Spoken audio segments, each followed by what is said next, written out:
तो dear student, आज के लेक्चर सेशन में आप सभी का मैं वेलकम कर रहा हूं। आज के लेक्चर का या स्टडी का जो टाइटल है वो है चालक के प्रतिरोध, मतलब आर को प्रभावित करने वाले कारक कौन कौन से होते हैं। उन कारकों के बारे में आप सभी को आज बताऊंगा, उनके बारे में आज एक्सप्लेन करूंगा वो कारक कौन कौन से होते हैं। तो किसी चालक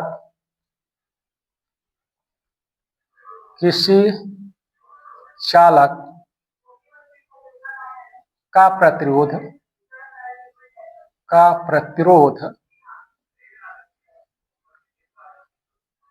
मुख्य रूप से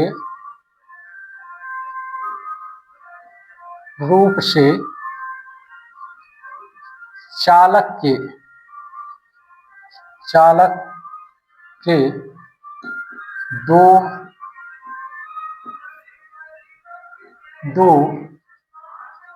बिंदुओं पर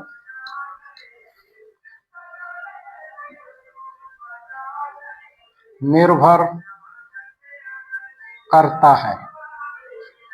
वो दो बिंदु कौन कौन से हैं? तो कुल मिला के दो ऐसे फैक्टर हैं जिन पे चालक का प्रतिरोध निर्भर करता है।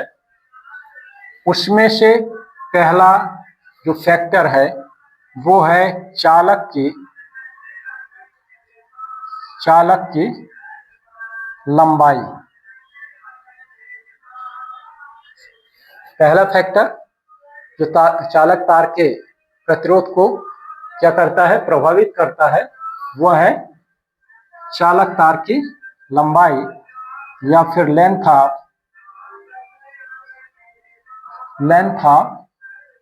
कंडक्टर। किसी चालक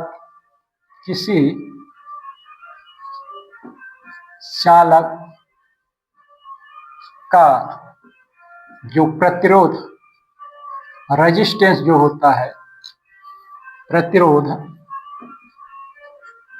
जिसे आर से सिंपलाइज करते हैं, प्रतिरोध चालक तार की लंबाई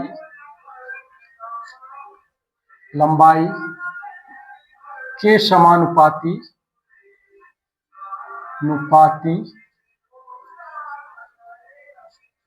होता है। कहने का मतलब यह है कि चालक का प्रतिरोध और चालक की लंबाई में क्या होता है, सीधा सीधा संबंध होता है, समानुपाती संबंध होता है। और आप इस संबंध को इस तरह से परिभाषित कर सकते हैं, resistance of conductor proportional to length of conductor. Second जो फैक्टर होता है वो क्या होता है कि चालक का अनुप्रस्थ परिच्छेद का मतलब होता है चालक की मोटाई।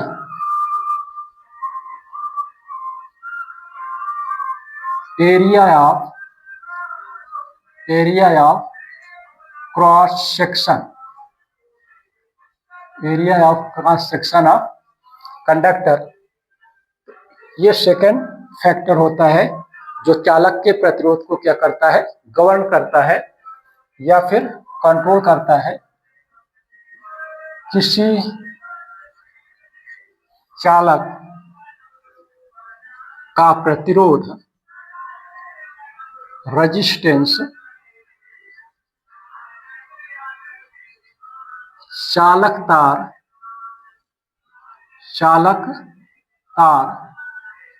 के अनुप्रस्थ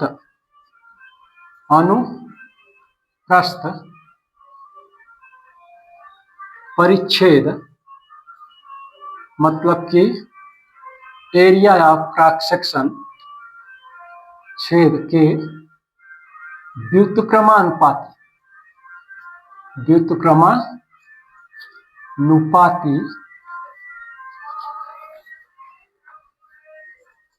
होता है। कहने का मतलब है कि मोटे तार का प्रतिरोध कम, पतले तार का प्रतिरोध अधिक। इस कंसेप्शन के अनुसार इसको डिफाइन कर सकते हैं आर इनडायरेक्टली प्रोपोर्शनल टू 1 का ए, जहां पर ए क्या है, इसको क्या बोलते हैं, area of cross section of conductor, चालक का अनुप्रस्थ परिच्छेद को सिंबलाइज किए हैं ए से। ये दूसरा संबंध है। ये दोनों संबंध को आप मिला देते हैं by first and second relation, then R proportional to L upon का ए। यहाँ डायरेक्टली प्रोपोर्शनल टू एल है, यहाँ इनडायरेक्टली प्रोपोर्शनल टू ए है। इन दोनों से आप ये प्राप्त हो जाएगा हमको, आपको। या फिर इसी को आप ऐसा भी लिख सकते हैं, R is equal to rho L upon का ए। प्रोपोर्शनलिटी कांस्टेंट को रिमूव कर दिया गया इस चिन्ह से, और इसको बोला जाता है rho is equal to specific resistance. इसको क्या बोलते हैं, स्पेसिफिक रेजिस्टेंस और रेजिस्टिविटी भी इसको बोलते हैं, किसको, रो को।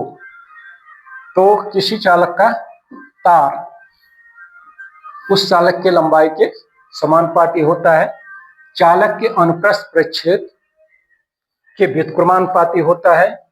इन दोनों संबंधों से ये संबंध प्राप्त होता है। और इस संबंध में ये जो रो सिंबल है, इस रो सिंबल को क्या बोला जाता है, स्पेसिफिक रेजिस्टेंस ऑफ कंडक्टर या फिर रेजिस्टिविटी ऑफ कंडक्टर। ये संबंध होता है, दो फैक्टर होते हैं डियर स्टूडेंट, किसी चालक के प्रतिरोध को कंट्रोल करते हैं, गवर्न करते हैं। पहला है चालक तार की लंबाई, दूसरा फैक्टर है चालक का अनुप्रस्थ परिच्छेद। तो इन दोनों फैक्टर के आधार पे ये डिसाइड किया जाता है कि किस कंडक्टर वायर की क्या लंबाई रखी जाए। क्योंकि लंबाई बढ़ाएंगे तो चालक तार का प्रतिरोध बढ़ जाएगा। अगर चालक तार का प्रतिरोध बढ़ जाएगा, कहने का मतलब उसमें फ्लो ऑफ करंट, ज्यादा रुकावट होगी इसमें से, और बहने वाली करंट का अगर आप रुकावट पैदा होती है तो उस चालक तार का जो टेम्परेचर है या फिर हीट, उसमें हीट क्रिएट होने लगेगी, गर्म होने लगेगा चालक तार, और चालक तार क्या हो जाता है, जल जाएगा। इसलिए कहीं भी, जैसे आपके डोमेस्टिक लाइन में आप देखते होंगे, जब आप डोमेस्टिक लाइन में इलेक्ट्रिफिकेशन किया जाता है तो जगह जगह पर क्या करते हैं, अपन बोर्ड लगा देते हैं। बोर्ड लगाने के पीछे मकसद क्या है, चालक तार की लंबाई को कम करना। और अगर लंबाई कम हो जाती है तो जो कंडक्टर है, जो चालक तार है, उसका प्रतिरोध कम हो जाएगा, जिसके कारण उसमें हीट क्रिएट नहीं होगी, और हीट क्रिएट नहीं होगी तो चालक बहुत दिन तक सर्विस देगा। ठीक है, इस तरह से लंबाई इफेक्ट करती है किसी चालक के प्रतिरोध में। ठीक उसी प्रकार चालक तार के जो एरिया ऑफ सेक्शन होता है, क्रॉस सेक्शन होता है, वो भी क्या होता है, ज्यादा रखा जाता है।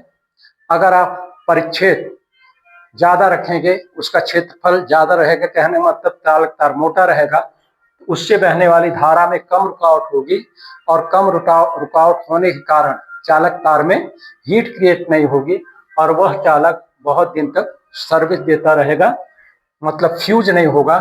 तो इस तरह से डियर स्टूडेंट, दो चालक के फैक्टर होते हैं जो चालक के प्रतिरोध को गवर्न करते हैं, मेंटेन करते हैं, कंट्रोल करते हैं।